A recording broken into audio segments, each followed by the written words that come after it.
بسم الله والصلاة والسلام عليك يا حبيبي يا رسول الله. مرحبا بكم البنات مع أم عماد. إن شاء الله تكونوا كامل لاباس عليكم وبخير وعلى خير.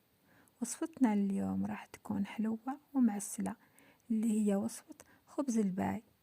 مكوناتها متواجدة في كل بيت، أكيد كامل راهو متواجد عندنا ولا متوفر عندنا الخبز البايت ولا حتى الخبز الجديد. نوضي روحي حمصيه مليح ورحيه ورواحي معايا نوجدو مع بعض هذا الوصفة ولا هذا الحلوى. قبل ما نبداو بمقادير هذا الوصفة راح نشوفو مع بعض العسيلة ولا الشربات اللي راح نشربو بها الحلوى تاعنا. انا كنت وجدت الشربات نتاعي من قبل وحطيتها تبرد. حطيت كاس ونص نتاع السكر مع 3 كيسان نتاع الماء وطرونش نتاع القاص، حطيتهم فوق النار يغليو. كي بدا الخليط نتاعي يغلي حسبت له ربع ساعة وطفيت عليه، وزدت له فنجان نتاع ما زهر وحطيتها جانبا تبرد. نرجع للوصفة تاعنا. مقادير هذا الوصفة نحتاجه: عندي كاس خبز محمص ومرحي، عندي كاس كاوكاو محمص ومرحي، حاولوا ترحيوه شوي في الخشين ماشي في الرقيق. عندي كاس ناقص دودوة نتاع السكر، كاس غير ربع نتاع السكر. عندي كاس خليط ما بين المارغرين والزيت، نص زيت ونص مارغرين ذايبة. دائما المكونات نتاوعنا راح نديوهم بنفس الكاس اللي قيسنا به راح نكملو به. عندي لافاني، كيس خميرة الحلوى وزن 10 غرام، 4 حبات بيض يكونوا بدرجة حرارة الغرفة، يكونوا حجم متوسط. بسم الله نبداو الوصفة تاعنا ولا الحلوى تاعنا.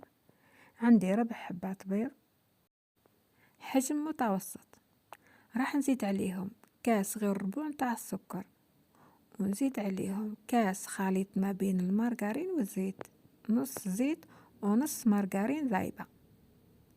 نهبطوا كامل هذيك المارغرين اللي لصقت بالكاس. هنا ما نحتاجوش الباتور، غير بالفوي ولا فرشيطة وحنا وجدنا هذه الحلوى. يعني ما احتاجوش نضربوا البيض والسكر مع بعضها ولا نطلعوهم وحدهم. هنا غير يعني نخلطوا كل شيء مع بعضها وتكون الحلوى تاعنا واجده. راح نزيد عليهم مورب صغيره نتاع لافاني، واذا كانت واجده عندك مبشور القارص راح يجي خير وخير. نخلطوا هذه المكونات مع بعضها قيس ما يندمجوا هذا مكان.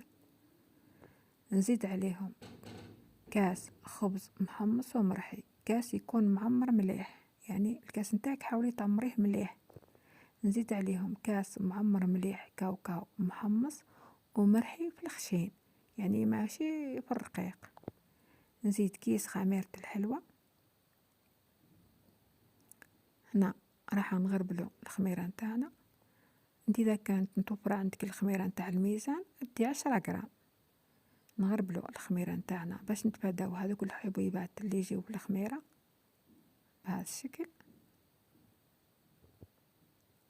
ونخلطوا هذه المكونات مع بعضها وما بالغوش في التحراك. دائما أكد عليكم ما تبالغوش في التحراك، خلطة خفيفة هذا ما كان. قيس ما يدخلوا ولا يندمجوا مع بعضهم ويكون الخليط نتاعنا واجد. الخليط نتاعنا يجي شوي سائل كما راكم تشوفوا، يعني ما يجيش ثقيل. راح نغطي عليه ونخليه جانبا يرتاح مدة 5 دقائق. بعد ما فاتوا 5 دقائق راح نتحصلوا على هذا الخليط. راح يثقل عندنا الخليط بهذا الشكل. راح نجيب ليمون اللي راح نطيب بها الحلوى تاعنا.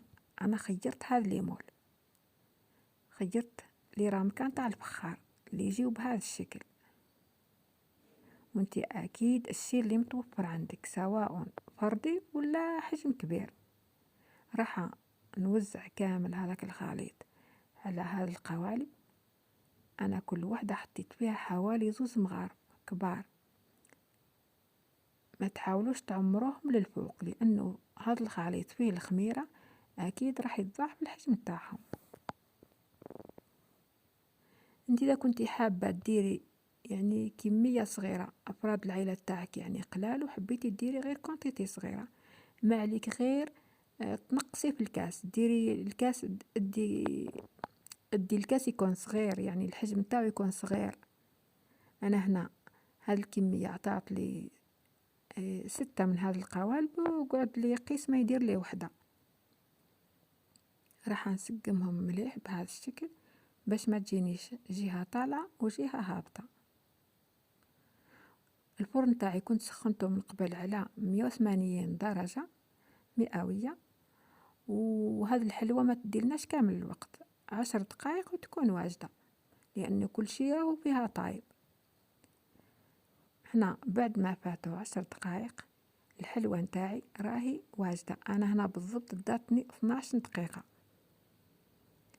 كيما راكم تشوفوا، يعني تكون بهاد التحميرة. راح نجيب حاجة نعاون بها روحه، لأنه هاد اللي رامكا يحكموا السخانة، يجيو بهذا الشكل، يجيو حميمرين من الفوق ومن التحت كما راكم تشوفوا. هذاك الكاوكاو كيفاش يبان من الفوق، ويجيو خفاف وهشاش. ونزيد نأكد عليكم عطيو لهم تحميرة تكون يعني شوي مليحة، ما جي يعني غير طيبهم بالخفيف، هذا ما كان، حمروهم شوي بالزيادة. انا العسيلة تاعي هنا راهي باردة، الحلوة تاعي سخونة والعسيلة باردة. راح نشربهم بهذا الشكل، كل وحدة راح نحط فيها حوالي 2 ولا 3 مغارف، ونشوف اذا خصتني يعني راح نزيد لهم، راح نزيد نشربهم. هنا يعني راح يرجع ليك اذا تحبيهم يعني معسلين مليح ولا غير شوي.